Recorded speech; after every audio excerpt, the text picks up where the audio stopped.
jika kita mempunyai ikan, jangan diajari berenang di kolam saja, namun ajari juga berenang di lautan yang luas.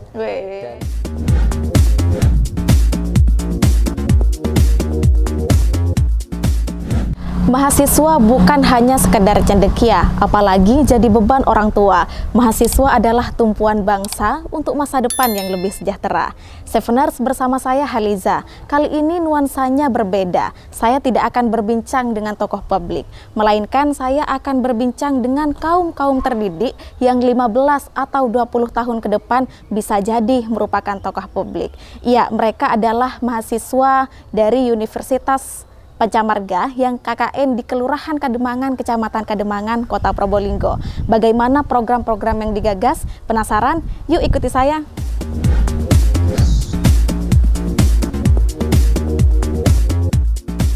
Assalamualaikum Mas. Waalaikumsalam Kak.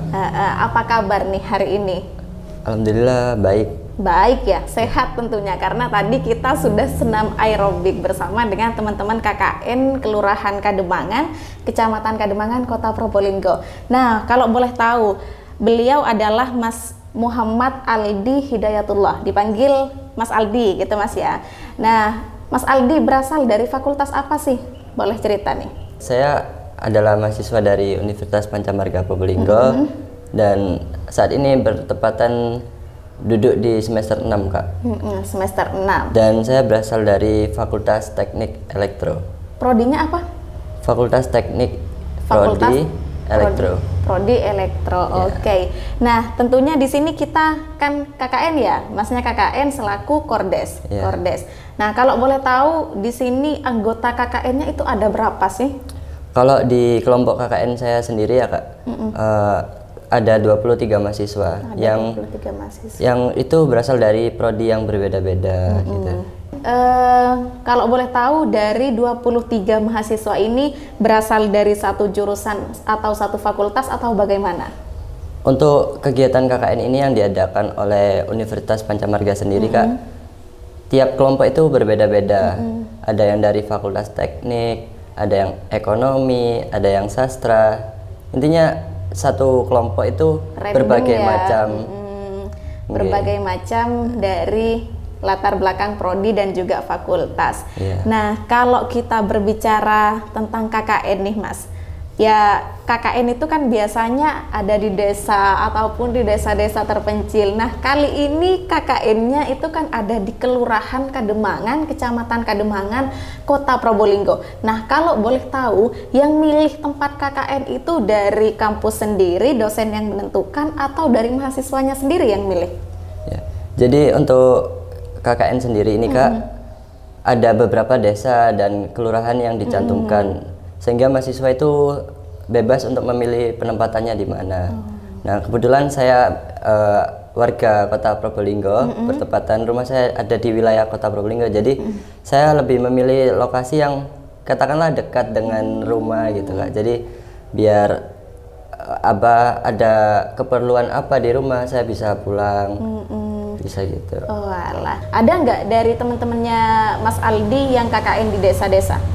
Untuk teman-teman saya sendiri dari khususnya Fakultas Teknik, ada yang di Desa Gending, ada di daerah Dringu, Pabean gitu. Dan untuk di kelompok saya sendiri di KKN Kademangan ini, mayoritas kebanyakan anak Kota Probolinggo. Jadi enak untuk segala saat ngumpul, saat diskusi. Mudah mereka untuk koordinasinya ya. Mudah untuk bergabung dalam kegiatan ini tanpa adanya yang pulang atau kesibukan lainnya gitu. Oke. Nah, hari ini Mas ya, tanggal 26 Sabtu ini kan banyak nih agenda KKN yang digagas sekarang. Salah satunya seperti tadi, ada senam aerobik, juga bazar. Nah, saya tertarik dengan ekoprint yang digagas oleh kelompok KKN ini. Boleh diceritakan nih Mas, latar belakangnya kenapa mengadakan program ini? Jadi awal mula kita melaksanakan kegiatan program ini itu sebagai bentuk penutupan kegiatan kita di wilayah Kademangan Kak. Jadi udah penutupan? Iya, jadi ini terakhir. Udah berapa hari nih? Ini sudah kurang lebih 27 hari, 28 hari. Walah, tak kira ini masih dapat seminggu. Ternyata udah dapat sebulan. Terus. Sudah sebulan. Jadi kami sepakat untuk membuat program besar gitu Kak. Di mana nanti program itu bisa diserap oleh masyarakat, dikenang oleh masyarakat gitu. Jadi kita sepakat untuk membuat program yang berjudul pelatihan ekoprint untuk melatih kreativitas pelajar abad 21 gitu Pak. Nah, tentunya pelatihan ekoprint ini adalah salah satu program yang digagas oleh kelompok KKN ini ya. Kalau kita berbicara tentang program, apa saja sih Mas programnya? Beda nggak dengan di desa-desa? Nah, ini kan saya banyak teman ya Kak, ada yang KKN di, katakanlah di desa.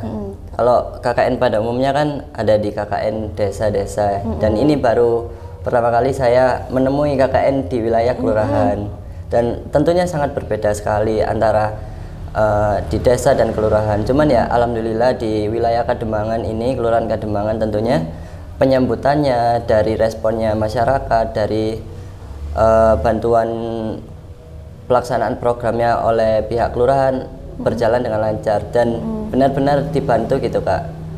Dan sama juga dengan KKN yang ada di desa. Kalau di desa kan melaksanain proker sekali buat flyer, woro-woro, itu mereka itu bergeruduk untuk mengikuti pelaksanaan program yang mahasiswa buat. Dan untuk di Kelurahan Kademangan ini alhamdulillah masyarakatnya kompak, dan juga meskipun di wilayah kota itu Kak ya, kita membuat program A, B, C gitu, alhamdulillah terlaksana dengan baik gitu. Oke. Nah, biasanya kan kalau di desa ketika momen Agustusan seperti ini buat flyer, kemudian warga kan serentak antusias untuk hadir seperti itu. Nah, untuk di kelurahan sendiri, di wilayah kota, apa sama antusiasnya dengan warga desa? Untuk dalam kegiatan 17 Agustusan itu Kak ya, di sini kurang lebih sama dengan masyarakat desa di KKN lain. Cuman alhamdulillah kita memiliki konsep untuk mengemas 17 Agustusan, apalagi di daerah kota ini, kelurahan khususnya, udah termasuk katakanlah orang-orang yang sudah maju, mengenal teknologi, mengenal sudah tidak gagal, mata pencahariannya beda ya. Dengan mata pencaharian yang berbeda-beda gitu Kak. Kalau di desa kan rata-rata awam, terus mata pencahariannya petani, Iya, sedangkan kalau gitu di ya. kelurahan kan rata-rata sudah ada yang PNS dan lain gitu sebagainya, seperti itu Mas ya. Nah, tadi ini kan juga ada bazar nih ya. Kalau boleh tahu bazarnya, produknya dari mana saja sih, dan konsepnya itu bagaimana? Kok bisa serame kayak tadi gitu? Jadi untuk sebenarnya waktu pelaksanaan program akhir kita ini, kita memfokuskan untuk pelatihan UMKM, pelatihan ekoprinting. Dengan adanya pelatihan ekoprinting ini, alhamdulillah dari pihak kelurahan membantu untuk mengkoordinasi UMKM yang ada di wilayah Kelurahan Kademangan, sehingga dapat membantu kegiatan kita itu berjalan dengan terlaksana, dan juga bisa membuat kegiatan kita itu semakin ramai, apalagi dibantu oleh pihak Palang Merah Indonesia Kota Probolinggo, ada pos Yandu wilayah Ketapang ikut serta untuk membantu mensukseskan acara ini gitu. Berarti ada donor darah nih. Ada donor darah. Boleh dong nanti saya donor darah. Gratis apa enggak sih Mas? Gratis Kak, gratis. Dapat door prize? Enggak ya? Insya Allah. Oh, insya Allah. Biasanya kan kalau donor darah pulang-pulangnya pasti bawa lah. Gitu. Nah, kalau boleh tahu juga dari konsep dan program di KKN ini, itu yang mengkonsep itu dari kampus apa kreativitas mahasiswa? Kalau boleh tahu ide dasarnya juga apa?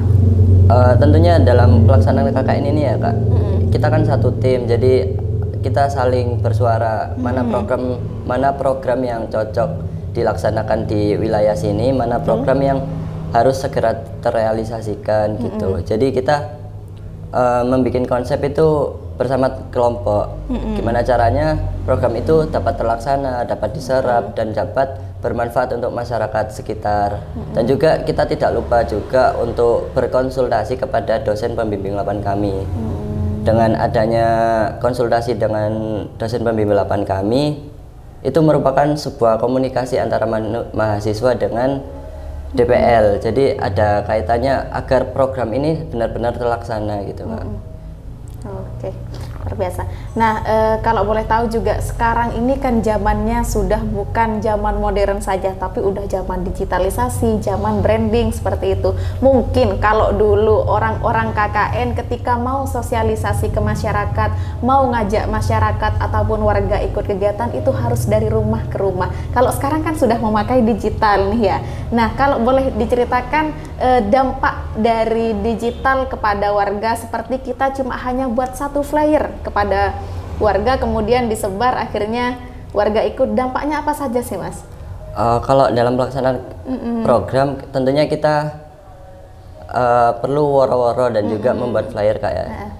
Dan dalam pelaksanaan program sejauh ini kita benar membuat flyer dan juga alhamdulillah dari pihak RT RW sangat membantu untuk melanjutkan kegiatan kita diteruskan ke masyarakat agar masyarakat wilayah Kelurahan Kademangan ini bisa ikut serta dalam kegiatan kami gitu, Kak. Jadi kolaborasi ya, ya adanya sesama kolaborasi dengan tokoh masyarakat dan juga dengan kelurahan gitu ya, benar. ya. Nah, berbicara tentang konsep hari ini nih Mas, rangkaian acaranya apa saja sih? Boleh diceritakan dong? Untuk rangkaian kegiatan hari ini tuh, Kak, tentunya acara utama kan pelatihan ekoprinting. Dan pelatihan ekoprinting itu kita tujukan untuk adik-adik siswa SDN Kademangan 1. Kita berfokus pada siswa kelas 3, di mana siswa tersebut kita ajarkan bagaimana cara mengasah kreativitas melalui media tote bag yang nantinya diukir, ditumbuk, dijadikan nilai guna gitu, Kak. Oke. Itu ya pelatihan ekoprinting. Nah, tadi juga pagi diawali dengan senam ya, senam aerobik, itu sudah mendatangkan instruktur senam Mas ya. Nah, setelah pelatihan ekoprinting itu nanti juga ada apa nih? Setelah pelatihan ekoprinting tentunya ada juga program yang kita sangkutkan di dalam kegiatan ini, yaitu wujudkan mimpi, Kak. Wujudkan mimpi. Nah, wujudkan mimpi ini merupakan konsep di mana kita berfokus pada siswa-siswi tersebut. Sebelum sudah jauh-jauh hari kita sudah bertemu dengan siswa-siswi tersebut di posko kami bertepatan untuk kita bantu bimbel gratis, bimbel ceria di posko kami. Tapi kita tanyain dulu, adik-adik cita-citanya apa? Saya, Kak, polisi, tentara, guru, dokter gitu. Dan dengan adanya acara ini, selain ada pelatihan ekoprinting, selain adanya senam, kita juga mengadakan program wujudkan mimpi, di mana kita mengundang narasumber dari pihak kepolisian, pihak tentara, yang nantinya akan memberikan edukasi kepada siswa-siswi tersebut untuk agar semangat menggapai cita-citanya gitu, Kak. Jadi nanti kegiatan tersebut menimbulkan interaksi antara Pak Polisi langsung dengan anak-anak, kayak adik-adik siapa yang cita-cita polisi, untuk mengatakan jadi polisi itu harus begini. Jadi anak-anak yang memiliki cita-cita dengan bidang yang berbeda-beda dan sudah bertemu dengan tutornya itu lebih terasa gitu. Jadi lebih semangat untuk menggapai cita-citanya gitu, Kak. Betul. Dari beberapa program KKN yang sudah dilakukan oleh kelompok KKN ini, ada nggak sih Mas yang paling berkesan? Dari pelaksanaan KKN mulai awal kita datang di sini ya, Kak. Betul. Program yang buat saya berkesan yaitu ketika kita melaksanakan program POC. Apa tuh POC? POC itu pembuatan pupuk organik cair.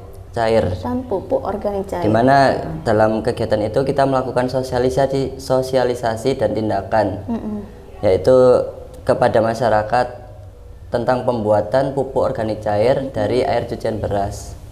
Gitu. Dari air cucian beras, dan itu disosialisasikan kepada masyarakat, terutama ibu-ibu tani yang ada di wilayah Kelurahan. Itu sosialisasinya sistemnya bagaimana? Apa kelompok KKN yang datang dari rumah ke rumah? Apa kelompok KKN yang mengumpulkan dalam satu lokasi? Nah, kalau kegiatan program itu kita laksanakan di sini, alhamdulillahnya di sini ada kampung KWT namanya, Kak. Apa tuh KWT? Kampung KWT itu kelompok wanita tani, di mana di dalam daerah tersebut banyak perempuan ibu-ibu yang sehingga kita mensosialisasikan apa yang sesuai itu bisa terlaksana dengan baik gitu Kak. Jadi sasarannya memang langsung menyasar kepada kelompok wanita tani seperti itu ya, karena programnya memang POC pembuatan pupuk organik cair. Nah, dari program-program yang sudah dilakukan oleh KKN dari pondok literasi, kemudian juga apalagi kesadaran hukum POC, yakin nggak Mas itu akan berdampak besar kepada masyarakat? Tentunya kita sebagai mahasiswa harus yakin ya Kak, karena apapun program yang kita buat, apapun program yang kita laksanakan, itu tidak jauh beda ketika kita melaksanakan program harus mengidentifikasi masalah, mengidentifikasi potensi yang ada, baik itu sumber daya manusianya, baik itu sumber daya alamnya yang ada di wilayah Kelurahan Kademangan. Dan untuk POC kemarin itu kita melaksanain emang tujuannya untuk ibu-ibu kelompok wanita tani, dimana kita melaksanakan program itu tidak hanya sekedar melaksanakan Kak.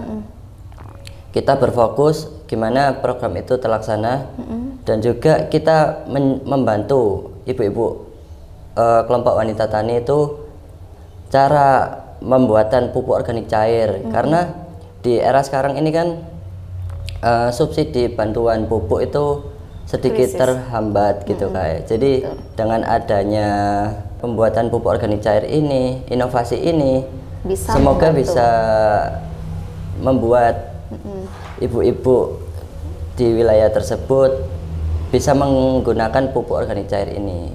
Oke, betul. Jadi menarik ya inovasi, karena sekarang ini kita di Indonesia ya khususnya memang lagi krisis pupuk. Jadi inovasi untuk pembuatan pupuk organik cair itu sangat membantu tentunya khususnya masyarakat di Kelurahan Kademangan ini. Dan sasarannya pun tepat, sasarannya itu adalah KWT, kelompok wanita tani. Nah, kalau boleh tahu nih, POC itu diselenggarakan pada minggu keberapa? Untuk POC sendiri ini kita laksanakan pada minggu ketiga Kak. Minggu ketiga. Jadi itu bukan hanya berbasis seremonial ataupun formalitas saja ya. Itu beneran dilatih untuk membuat hingga mereka para perempuan warga di sini itu bisa membuat pupuk. Benar. Kita waktu melaksanakan program POC tersendiri itu Kak, kita tidak sembarangan langsung melaksanakan kegiatan ini tujuannya ini, tapi kita melakukan survei dulu apa kendalanya masyarakat, apa yang dibutuhkan masyarakat, apa yang diperlukan agar solusi yang ada di masyarakat belum tertangani bisa kita bantu gitu. Dan juga kita tidak sekedar melaksanakan sosialisasi, kita melaksanakan sosialisasi dan juga tindakan. Jadi langsung ada tindakan yang digarap langsung bersama warga, terutama ibu-ibu KWT. Betul. Jadi benar ya, kalau KKN itu memang harus punya kepekaan apa yang dibutuhkan oleh masyarakat seperti itu. Salah satunya kita pertama harus survei terlebih dahulu, kemudian kalau kita sudah tahu apa yang sudah dibutuhkan oleh masyarakat, kita melakukan aksi, kita memberikan pelatihan, hingga sekarang sudah ada produknya apa tidak? Pupuk organik cairnya. Untuk pupuk organik cairnya sendiri udah ada produknya dan alhamdulillah progres. Saya buatan asli dari ibu-ibu itu. Iya. Luar biasa nih. Buatan ibu-ibu asli dan nanti juga. Nanti boleh tahu dong saya ya. Iya. Boleh difoto dong. Iya, nanti saya kirim gambarnya di sini. Oke. Lokasinya di mana?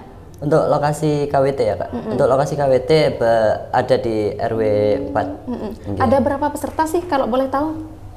Untuk ibu-ibu KWT ini kurang lebih ada 20 anggota Kak. Jadi waktu kita melaksanain program tersebut alhamdulillah terrealisasi dan bisa diserap oleh masyarakat setempat gitu. Oke, luar biasa nih, nanti boleh difoto ya produknya. Nah, kemudian nih kalau berbicara tentang perkembangan zaman, menurut Anda nih, menurut Mas Aldi, kedepannya inovasi KKN itu, konsep KKN itu harus seperti apa sih, mengingat sekarang bonus demografi dan lain sebagainya? Kalau menurut saya pribadi untuk KKN yang akan datang sebaiknya dilakukan pemetaan Kak, di mana apa yang dibutuhkan masyarakat, apa yang perlu dikembangkan di lingkup masyarakat itu dipisahkan. Jadi ada dua fokus, ada beberapa fokus yang harus kita selesaikan. Bukan hanya kita melakukan kegiatan A, setelah itu selesai. Jadi kita harus melaksanakan kegiatan sampai tuntas, dan juga kita harus mengontrol gimana kegiatan itu dapat diserap oleh masyarakat, dapat dirasakan oleh masyarakat, dan dapat diterapkan di kehidupan sehari-hari. Intinya sehingga berdampak dan juga bermanfaat kepada masyarakat, Ya, seperti benar, itu Kak. Mas ya.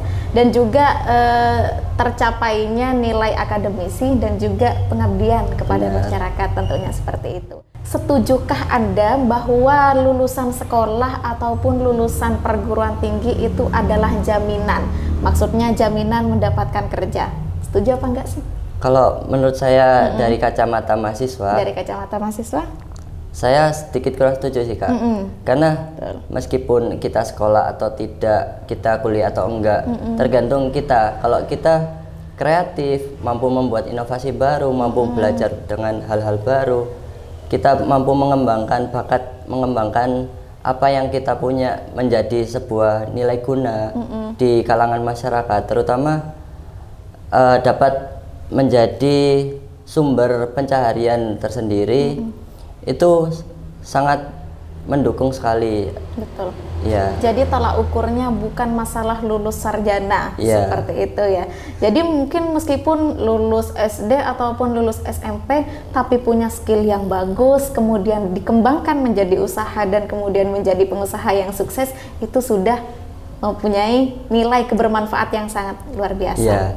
Dan juga saya pernah mendengarkan kutipan dari Bapak Menteri Pendidikan kita, Mas Nadiem Anwar Makarim, pernah mengatakan, jika kita mempunyai ikan, jangan diajari berenang di kolam saja, namun ajari juga berenang di lautan yang luas. Dan itu membuat saya termotivasi, Kak, karena benar, kalau kita fokusnya di bidang A, jangan kita fokus di bidang A aja, tapi kita memberanikan diri untuk menjajal, keluar dari zona nyaman untuk mencoba ke zona B, ke zona C gitu. Jadi jangan pernah takut untuk mencoba hal-hal baru, jangan pernah takut untuk merasakan apa yang belum kita rasakan, selagi itu bersifat positif, Kak, gitu. Betul sih, kutipan dari Mas Nadiem Makarim, Menteri Pendidikan Mas ya. Kalau kita punya ikan, jangan diajarkan berenang di kolam saja, tetapi juga di lautan, seperti itu. Boleh nih, nanti tak bikin story di WA. Mahasiswa bukanlah Jokowi yang bisa bangun tol dalam sehari. Mahasiswa juga bukan Gus Dur yang bisa membuat segala urusan mudah diatur. Namun, mahasiswa adalah kaki masa depan terciptanya bangsa mandiri dan mapan. Seveners, akhirnya kita berada di ujung perbincangan. Tentunya saksikan terus obrolan-obrolan kami bersama dengan narasumber-narasumber hebat lainnya. Bersama saya di Berani Belak-Belakan Pantura TV.